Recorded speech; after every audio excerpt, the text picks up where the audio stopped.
বর্তমান যে আওয়ামী লীগকে ব্যান করার একটা কথা চলছে, এটা নিয়ে কি আপনি বলছিলেন? না না, অফকোর্স আমরা যখন বিএনপিকে তারা বাদ দিয়ে নির্বাচন করতে চেয়েছে আমরা বাধা দিয়েছি।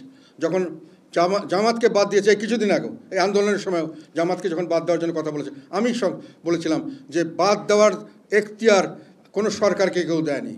তাদেরকে ইলেকশনে আসবেন, ওনারা ইলেকশনে যদি পাস না করতে পারেন, ফেল করেন, জনগণ তাকে বাদ দেবে। এইটা এখতিয়ার জনগণের, এটা এখতিয়ার কোনো সরকারের নেই।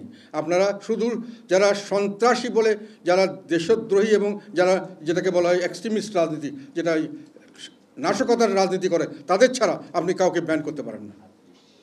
এটা আমি তখনই বলেছিলাম। আমি জামাতের কারণ সময় তোমরা চেক করে দেখতে পারো, জামাতের আওয়ামী লীগের আমলে এটার বিরুদ্ধে আমি বলেছিলাম জামাতকে সমর্থন করে যে জামাতের কে ব্যান করা আওয়ামী লীগের পক্ষে সঠিক হচ্ছে না।